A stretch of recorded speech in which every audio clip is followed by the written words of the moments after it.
I love this place. Thank you all for coming out in the rain, the pouring rain. We're going to make this worth it for you. President Faust, Board of Overseers, faculty, friends, alumni, proud parents, members of the ad board, and graduates of the greatest university in the world.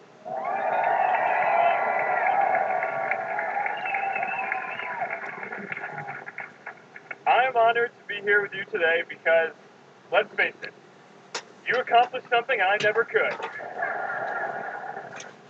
If I get through this speech today, it'll be the first time I actually finish something here at Harvard. Class of 2017, congratulations.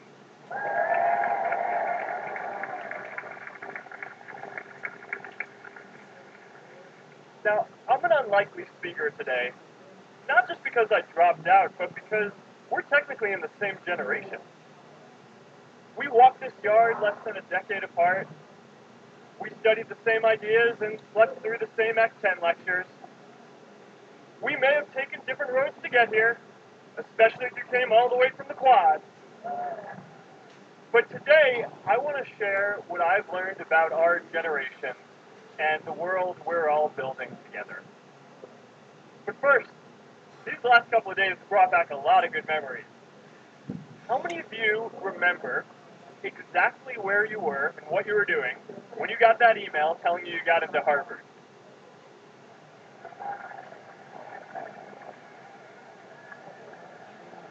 I was playing the video game Civilization, and I ran downstairs and got my dad, and for some reason, his first reaction was to video me opening the email.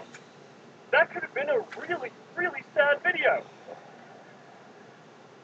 But I swear, getting into Harvard is the thing my parents are most proud of me for. My mom is nodding. You'll know what I'm talking about. Look, guys, it's tough to beat this. You'll see when you get out there. How many of you remember your first lecture here at Harvard? Mine was Computer Science 121 with the incredible Harry Lewis. Harry, I was running late for class, so I threw on a t-shirt, and I didn't realize until afterwards that I put it on inside out and backwards. My tag was sticking out the front. I couldn't figure out why no one in class would talk to me. Except for this one guy, KX Jin. He just went with it. We start doing our problem sets together, and now he runs a big part of Facebook. And that, class of 2017, is why you should be nice to people.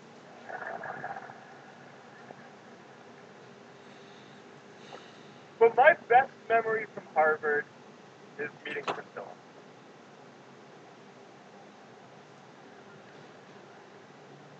I had just launched this prank website, Space Math, and the ad board wanted to see me. Everyone thought I was going to get kicked out. My parents drove up here to help me pack my stuff. My friends threw me a going-away party. Who does that? As luck would have it, Priscilla was at that party with her friends, and we met in line for the bathroom in the Soho Bell Tower, and in what must be one of the all-time most romantic lines, I turned to her and said, "I'm getting kicked out in 3 days, so we need to go on a date quickly." Actually, any of you graduating today can use that line. "I'm getting kicked out today. We need to go on a date fast." I didn't end up getting kicked out. I did that to myself. Priscilla and I started dating, and, you know, that movie made it seem like Face Smash was so important to starting Facebook. It wasn't. But without Face Smash, I never would have met Priscilla. And Priscilla is the most important person in my life. So you could still say it was the most important thing I built in my time here.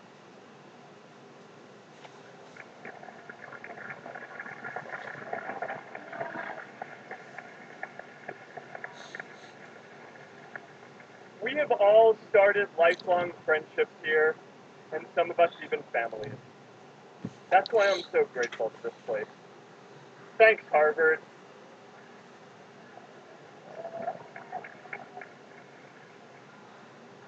Today, I want to talk about purpose. But I'm not here to give you the standard commencement about finding your purpose. We're millennials. We try to do that instinctively. Instead, I'm here to tell you that finding your purpose isn't enough. The challenge for our generation is to create a world where everyone has a sense of purpose. One of my favorite stories is when JFK went to go visit the NASA Space Center, and he saw a janitor holding a broom, and he asked him what he was doing, and the janitor replied, "Mr. President, I'm helping put a man on the moon." Purpose is that feeling that you are a part of something bigger than yourself, that you are needed, and that you have something better ahead to work for. Purpose is what creates true happiness. And you are graduating at a time when this is especially important. When our parents graduated, that sense of purpose reliably came from your job, your church, your community. But today, technology and automation are eliminating many jobs. Membership in a lot of communities has been declining, and a lot of people are feeling disconnected and depressed and are trying to fill a void in their lives. As I've traveled around, I've sat with children in juvenile detention and opioid addicts who told me that maybe their lives would have turned out differently if they just had something to do, an after-school program or somewhere to go. I've met factory workers who know their old jobs aren't coming back and are just trying to find their path ahead. For our society to keep moving forward, we have a generational challenge to not only create new jobs, but create a renewed sense of purpose. I remember that night I launched Facebook from that little dorm in Kirkland's house. I went to Noakes with my friend KX, and I remember telling him clearly that I was excited to help connect the Harvard community, but one day someone would connect the whole world.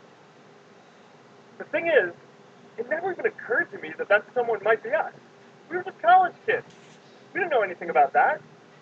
There were all these great big technology companies with all these resources, and I just assumed one of them would do it. But this idea was so clear to us that all people want to connect.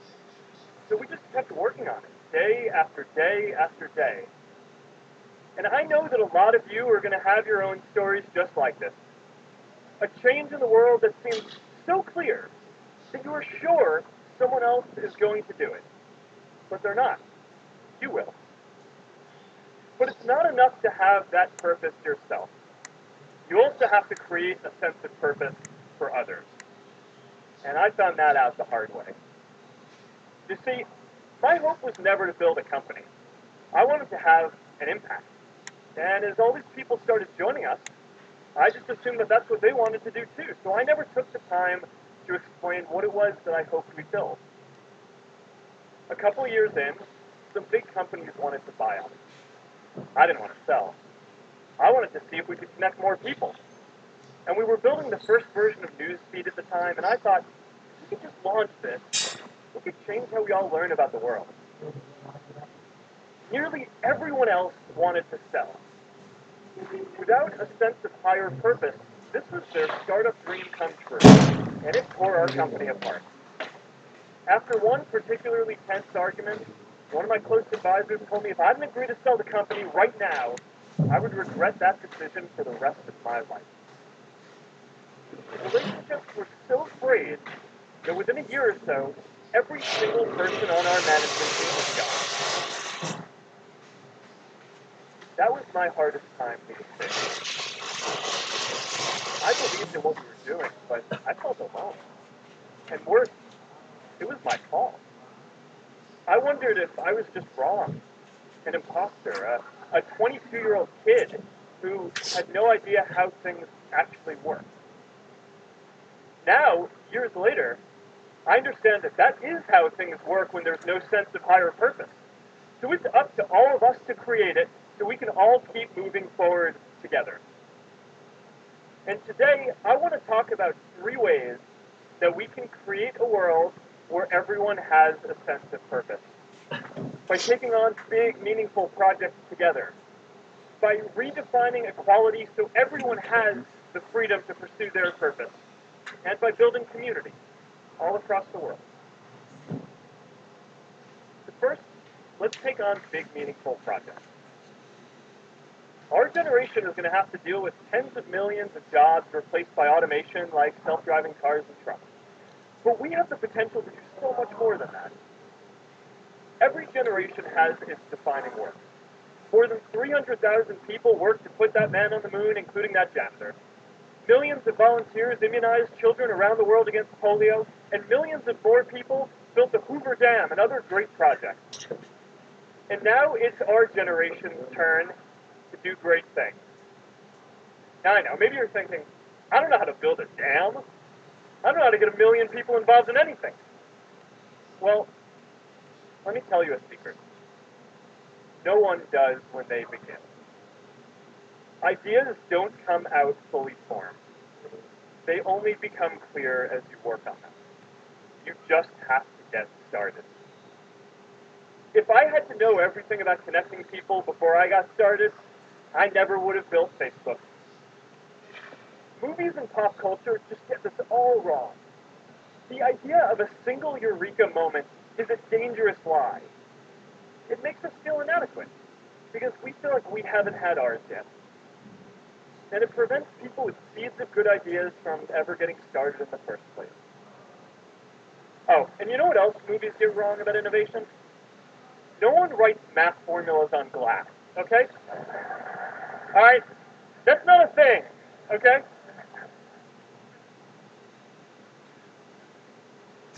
It's really good to be idealistic, but be prepared to be misunderstood.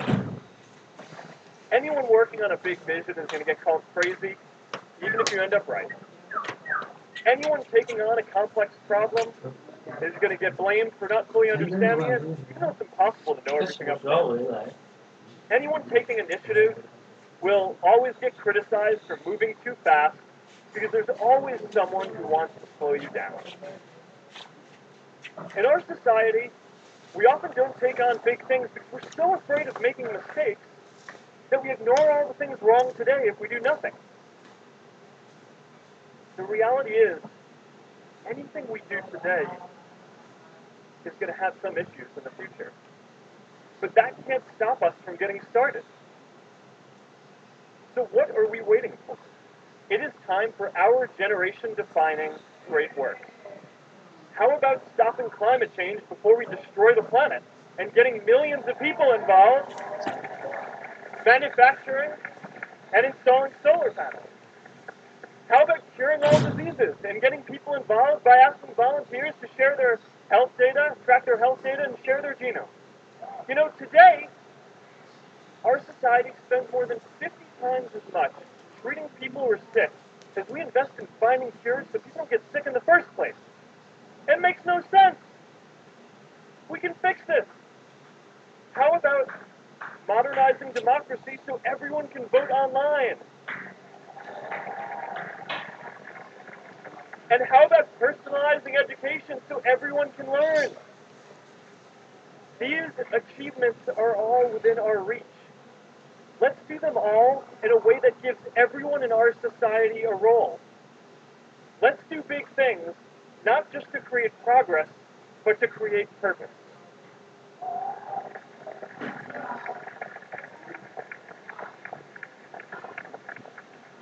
So taking on big, meaningful projects together is the first thing we can do to create a world where everyone has a sense of purpose.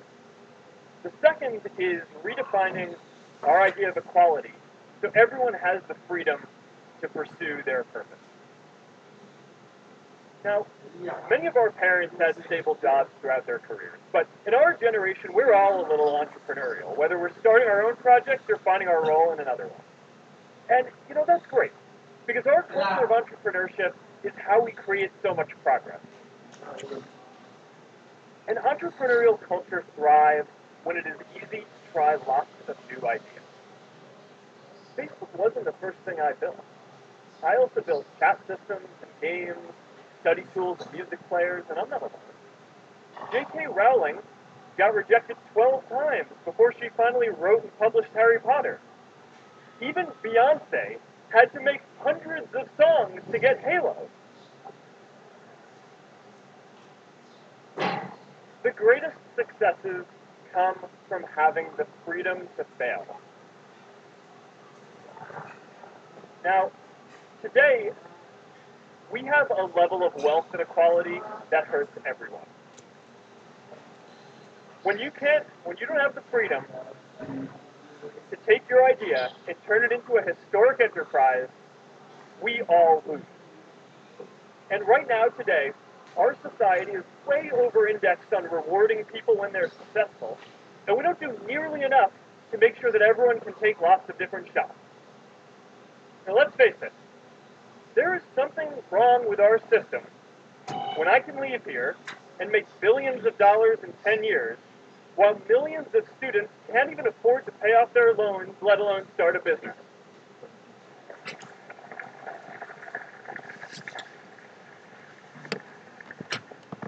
Look, I know a lot of entrepreneurs, and I don't know a single person who gave up on starting a business because they were worried they might not make enough money.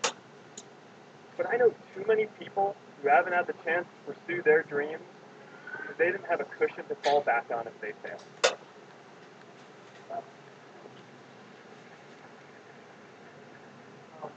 We all know you don't get successful just by having a good idea or working hard. You get successful by being lucky too. If I had to support my family growing up instead of having the time to learn how to code, if I didn't know that I was going to be fine, Facebook didn't work out, then I wouldn't be standing up here today.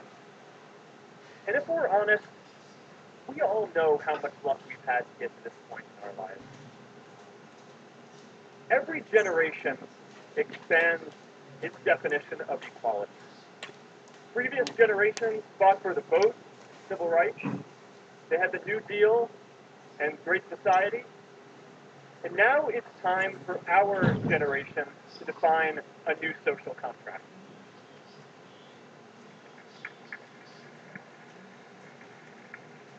We should have a society that measures progress not just by economic metrics like GDP, but by how many of us have a role we find meaningful. We should explore ideas like universal basic income to make sure that everyone has a cushion to try new ideas. We're all going to change jobs and roles many times, so we need affordable child care to get to work and health care that's not tied to just one employer. And we're all going to make mistakes. So we need a society that's less focused on locking us up and stigmatizing us when we do. And as our technology keeps on evolving, we need a society that is more focused on providing continuous education through our lives.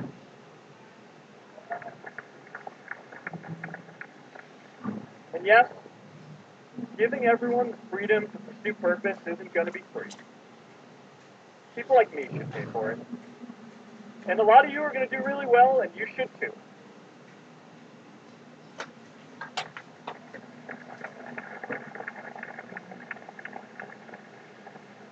That is why Priscilla and I started the Chan Zuckerberg Initiative and committed our wealth to promoting equal opportunity.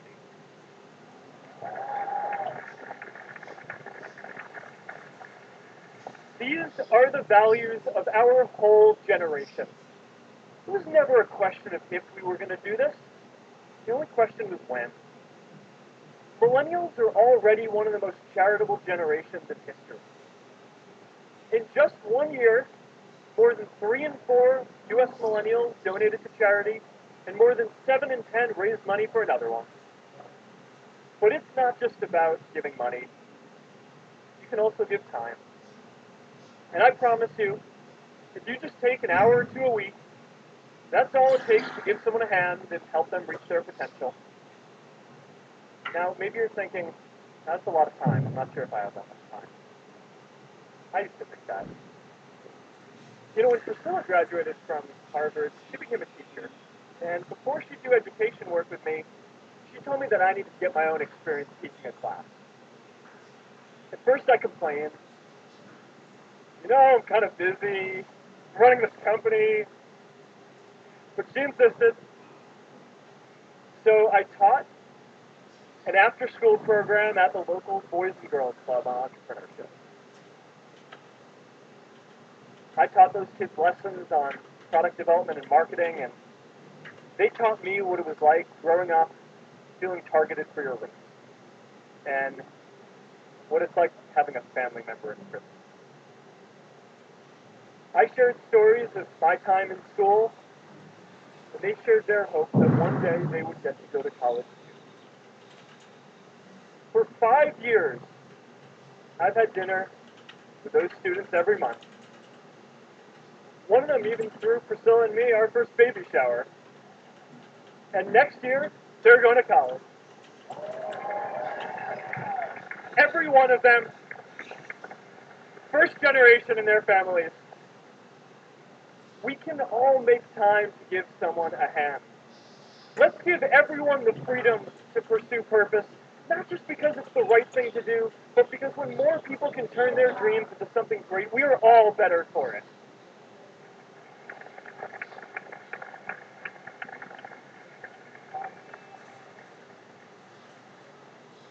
Purpose doesn't only come from work. The third way we can create a sense of purpose for everyone is by building community. And in our generation, when we say purpose for everyone, we mean everyone in the world. Now, quick show of hands. How many of you here are from another country? All right, now keep your hands up. How many of you are friends with one of these folks? Now we're talking. See, we have grown up connected.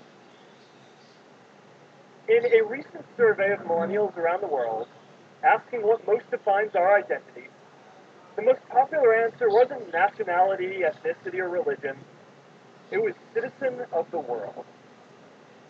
That's a big deal. Every generation expands the circle of people we consider one of us. And in our generation, that now includes the whole world. We understand that the great arc of human history bends towards people coming together in ever greater numbers, from tribes to cities to nations, to achieve things that we could not on our own. We get that our greatest opportunities are now global. We can be the generation that ends poverty, that ends disease. And we get that our greatest challenges need global responses too. No country can fight climate change alone or prevent pandemics. Progress now requires coming together, not just as cities or nations, but also as a global community. But we live in an unstable time. There are people left behind by globalization across the whole world. And it's tough to care about people in other places when we don't first feel good about our lives here at home. There's pressure to turn inward. This is the struggle of our time.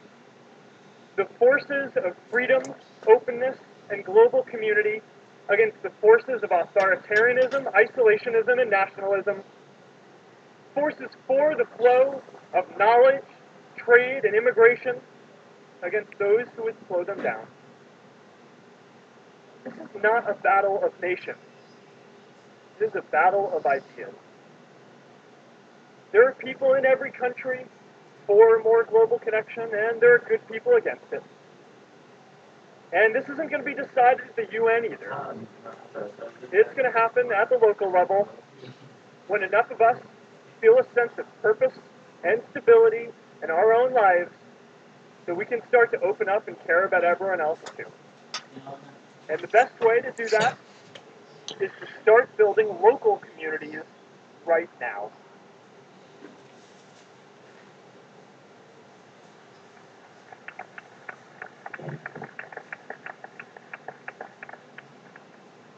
We all get a lot of meaning from our communities.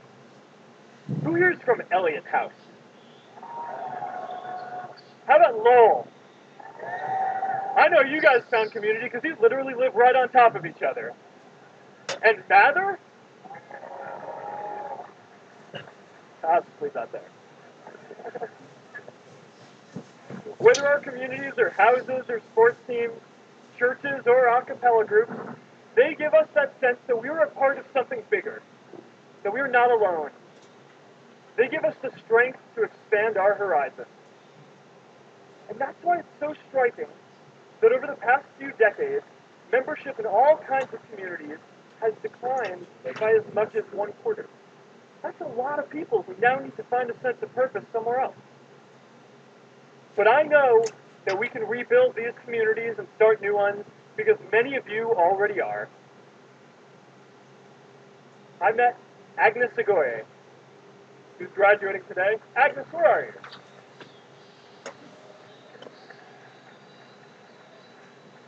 Agnes spent her childhood navigating conflict zones with human trafficking in Uganda, and now she's trained thousands of law enforcement officials to keep communities safe.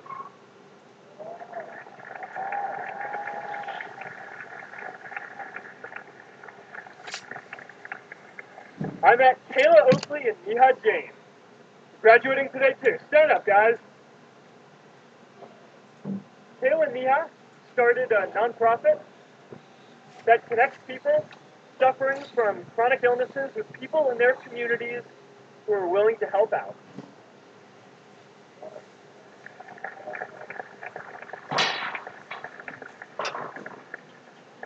And I met David Razu Aznar, graduating from the Kennedy School today. David, stand up. David is a former city councilor who fought to make Mexico City the first Latin American city to pass marriage equality, even before San Francisco.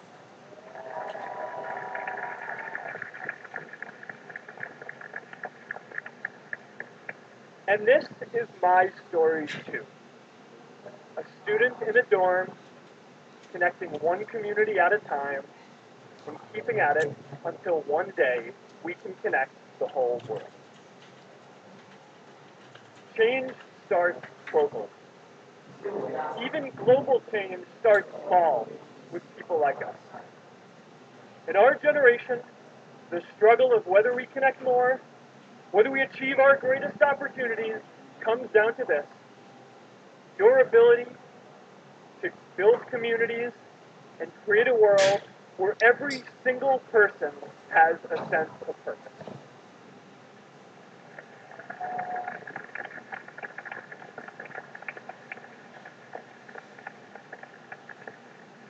Class of 2017, you are graduating into a world that needs purpose.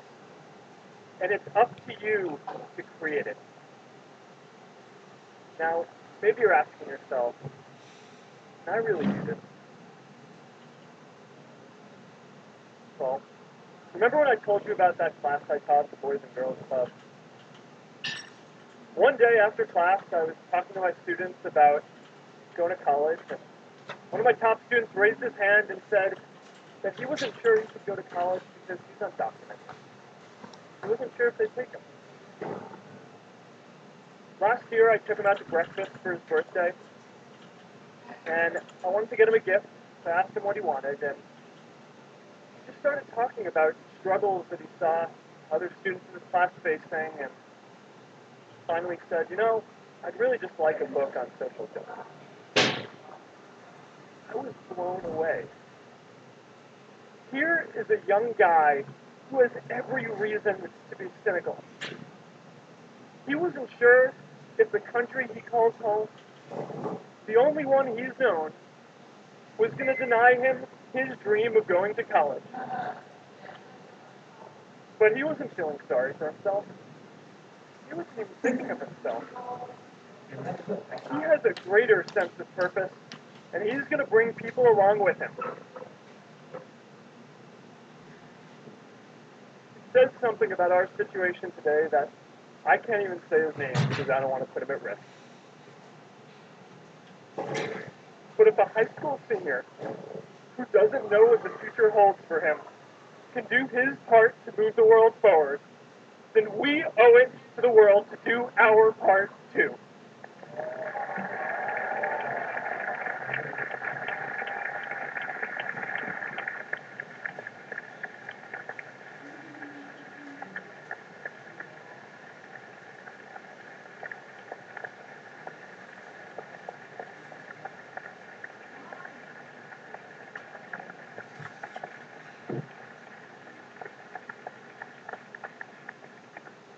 So before you walk out those gates, one last time, and as we sit here in front of Memorial Church, I'm reminded of a prayer, Mishaberach, that I say whenever I face a big challenge, that I sing to my daughter, thinking of her future when I tuck her in at night. And it goes, may the source of strength, who bless the ones before us, help us find the courage to make our lives a blessing. I hope you find the courage to make your life a blessing. Congratulations, class of 2017. Good luck out there.